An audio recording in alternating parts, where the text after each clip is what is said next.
చెల్లెలు పోయినందుకు చాలా బాధగా ఉంది. ఇంకా అట్లాంటి చెల్లెలు అస్సలు ఇంకా మా జిందగీలో మా లైఫ్లోకి వస్తుందని అనుకోవట్లేదు. ఇంకొకటి ఏంటంటే ప్రతి మీడియా వాళ్ళు అన్నీ ఫేక్గా రాస్తున్నారు, ఫేక్ స్టేట్మెంట్స్ ఇస్తున్నారు. అట్లాంటివి ఏం చేయొద్దు.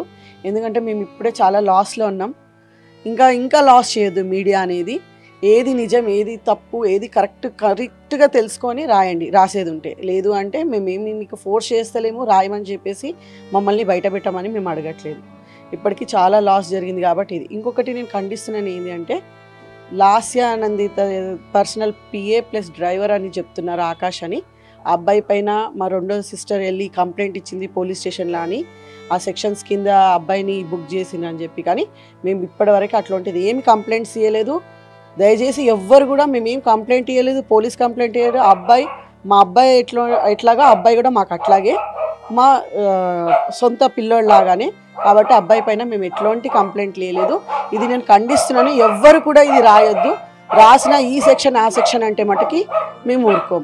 నిజమేంటో తెలుసుకొని మీరు మీడియా వాళ్ళు ముందుకు రండి. లేదు అంటే ఎవరికి ఇంటర్వ్యూ తీసుకోవాల్సిన అవసరం లేదు, ఇంటర్వ్యూ ఇవ్వాల్సిన అవసరం కూడా మాకు కూడా లేదు. ఏది నిజం కరెక్ట్గా తెలుసుకొని రాయండి. అంతేకాని మీకు మీ టీఆర్పీల కోసము, మీ ఛానల్స్ కోసము, మీ ఫేమ్ కోసం మటుకి రాయొద్దు.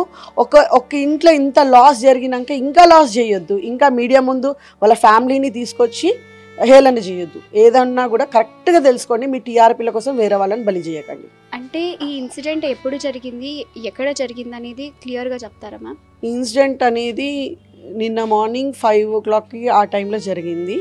అది Patancheru, near by Patancheru RR దీనిపైన జరిగింది. ఆ టైంలో లాస్యానందితో పాటు ఫ్యామిలీ కూడా ఉంది. తన కారు వెనక ఉంది, ఫ్యామిలీ కారు ముందుండే. ఇంకొక విషయం ఏం చెప్పాలంటే తన పబ్బుకి పోయింది, అది పోయింది అని చెప్పేసి అమ్మాయి మీద ఇట్లాంటి కూడా ఎలిగేషన్స్ పెట్టొద్దు ప్లీజ్. అమ్మాయి అట్లాంటిది కాదు. ఇంకొకటి ఎమ్మెల్యే అయినంత మాత్రాన గలీజ్గా తిడుతున్నారు. బల్సింది, అది ఉంది, ఇది ఉంది కాబట్టి ఇట్లా యాక్సిడెంట్లు అయినాయి, ఇట్లా చేసిండ్రు అని చెప్పేసి. కానీ ఒక అమ్మాయి అంటే అబ్బాయికి వాల్యూ ఇస్తారు. కానీ అమ్మాయి అనగానే మీకు అంత చులకనొద్దు. అమ్మాయి మాతో పాటే టెంపుల్కి వచ్చింది. టెంపుల్ నుండి రిటర్న్ అయ్యేటప్పుడు ఈ ఇన్సిడెంట్ జరిగింది. మీకు ఎవరి మీదైనా అనుమానాలు ఏమైనా ఉన్నాయా? ఎవరిపైన మాకైతే అనుమానం ఏం లేదు. అది న్యాచురల్ అన్నారా, అన్యాచురల్ అన్నారా, లేకపోతే తన ఫెయిత్ అంతవరకే ఉందా అనేది మటుకి ఇంకా మేమేం చెప్పలేకపోతున్నాం. ఎందుకంటే మా చిట్టి తల్లి, మా బంగారు తల్లి పోయిన తర్వాత ఎవరి మీద మేము అనుమానం కానీ మేము ఎట్లాంటివి కానీ అలిగేషన్స్ మేమేం పెట్టదలుచుకోలేదు. అది ఇట్లా జరిగింది అదంతా చూడలేదు కాబట్టి తప్పు చెప్పడం కూడా ఇది కాదు. అది ఏంటి పోలీస్ వాళ్ళు కానీ మిగతా ఎవరైనా కానీ ఇన్వెస్టిగేషన్ తెలిస్తేనే తెలుస్తుంది. అదేదో లారీయో తీసుకపోయింది కొద్ది దూరము ఇట్లా అయింది ఆ ఇన్సిడెంట్ అని చెప్తున్నారు. కానీ డ్రైవర్ కూడా నార్మల్, ఆ పిల్లోడు కూడా మంచి డ్రైవరే. ప్లస్ అబ్బాయి కూడా 40 దాంట్లోనే ఉన్నాడు, లిమిట్లోనే. ఏమి ఇది లేదు, ఆల్కహాల్గా ఇట్లా ఏం లేదు. ఎందుకంటే మేము టెంపుల్ వెళ్ళి వస్తున్నాం కాబట్టి అబ్బాయి చాలా స్లోగానే ఉండే. అంటే రిపోర్ట్స్ ప్రకారంగా కానీ పోలీస్ ప్రకారంగా కానీ న్యూస్ అనేది వేరేలాగా ఉంది. సో అది మీరు ఎలా భావిస్తారు దాని గురించి? కరెక్ట్గా మేము వాళ్ళ మమ్మీ మేమందరము ఒక కారులో ఉన్నాం, తను ఇంకొక కారులో ఉంది అంతే తప్ప. కానీ ప్లేస్ లేక తనకి ఇంకొక కారులో వచ్చింది. లేకపోతే అందరం ఒకటే కారులో వచ్చేవాళ్ళం. కాబట్టి అట్లాంటివి ఏమీ లేవు. రిపోర్ట్స్ అంటారా, ఇష్టం ఉన్న ఛానల్ ఇష్టం ఉన్నట్టు టీఆర్పీ కోసం రాసుకుంటుంది, అంతకు తప్ప ఇంకేం లేదు. అది దయచేసి ఇదే వద్దు అని చెప్పేది మేము. ఈ టీఆర్పీల కోసం వేరే వాళ్ళ లైఫ్ స్పాయిల్ చేయకండి. ఈ ఇన్సిడెంట్ అయ్యేటప్పుడు మీరు ఎక్కడుండే? అంటే ఇంకొక కార్లో మీరు వస్తున్నారని అన్నారు కదా, సో మీరు ఎక్కడుండే? మేమందరము ఇక్కడ నుండి వస్తున్నాము, సదాశివపేట నుండి వస్తున్నాము. వచ్చేటప్పుడు తను కూడా వస్తుంది, వెనకాలే వస్తుంది. తన ఫ్రంట్ సీట్లోనే కూర్చొని ఉంది. ఎప్పుడు తన ఫ్రంట్ సీటే ప్రిఫర్ చేస్తుంది, సెకండ్ బ్యాక్ సైడ్ అసలు వెళ్ళదు. చిన్నప్పటి నుండి అంతే తనకి.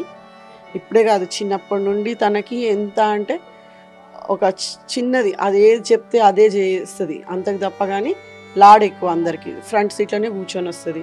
అది అన్ని ఎయిర్ బ్యాగ్స్ కూడా ఓపెన్ అయిపోయినాయి అంట ఆ ఇన్సిడెంట్ టైంలో. మేము చూడలేదు కానీ ఎయిర్ బ్యాగ్స్ అయితే ఓపెన్ అయిపోయి ఉన్నాయి. మేబీ సీట్ బెల్ట్ పెట్టుకోలేనందుకు ఇట్లా ఫ్రంట్కి ఇదే అయినట్టున్నది. కానీ అది తప్ప డ్రైవరు సీట్ బెల్ట్ వేసుకొని ఉన్నాడు.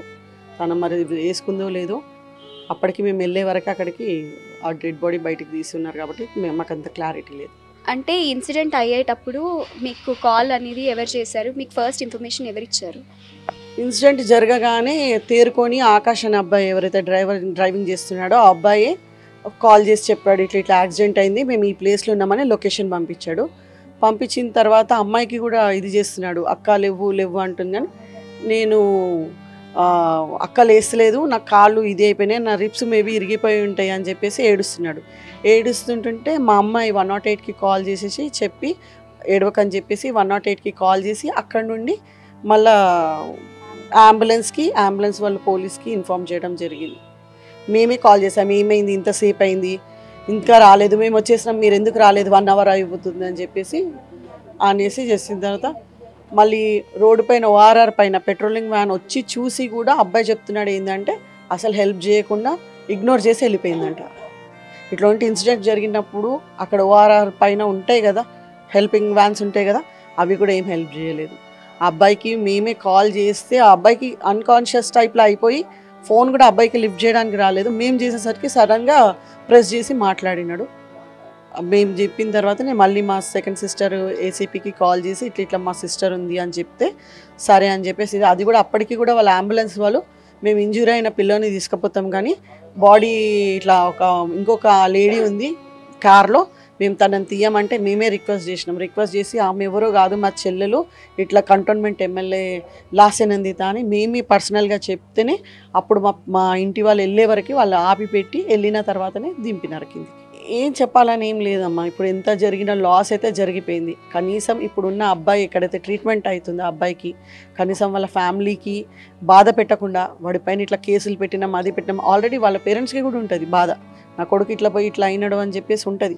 కనీసం వాడికి జాబ్ వచ్చే ఛాన్స్లు ఉంటాయి. కానీ మేము ఎవరి మీద మేము ఎటువంటి సెక్షన్స్ తోటి కానీ పోలీస్ స్టేషన్లో కానీ ఎక్కడికి ఇప్పటివరకు వెళ్ళి మేము రిపోర్ట్ చేయలేదు. కాబట్టి ఇట్లాంటి ఫేక్ న్యూసెస్ మట్టుకి క్రియేట్ చేయకండి. ఆ అబ్బాయి పైన ఎట్లాంటి సెక్షన్స్ మట్టుకి ఏం పెట్టద్దు, ఎందుకంటే వాడిది కూడా లైఫ్ ఉంది, వాడికి కూడా ఉంది. ఇప్పుడు అయిన లైఫ్కి ఇది లేదు, వాడు ఆల్రెడీ కాళ్ళు పారాలసిస్ అయిపోయింది, ఫేస్ డ్యామేజ్ అయిపోయింది, కన్ను బయటకు వచ్చేసింది వాడిది. ఇప్పుడు వాళ్ళ పేరెంట్స్కి ఎంత లాస్. ఉన్నోడు వాడు ఒక్కడు సంపాదిస్తేనే వాళ్ళ పేరెంట్స్ తినాలి. డాడీ చనిపోయిండు, ఒకటే చెల్లెళ్ళు వాడికి. ఇప్పుడు అమ్మాయి చిన్న అమ్మాయి సంపాదిస్తేనే, అమ్మాయి కూడా 14-15 ఇయర్స్ ఉంటుంది, అమ్మాయి జాబ్ చేస్తేనే వాళ్ళ ఇంట్లో తినాలి. సో నేను చెప్పేది ఏంటి అంటే ఇవన్నీ ఫేక్ న్యూస్. మీరు ఏం రాయాలన్నా కరెక్ట్గా తెలుసుకొని రాయండి.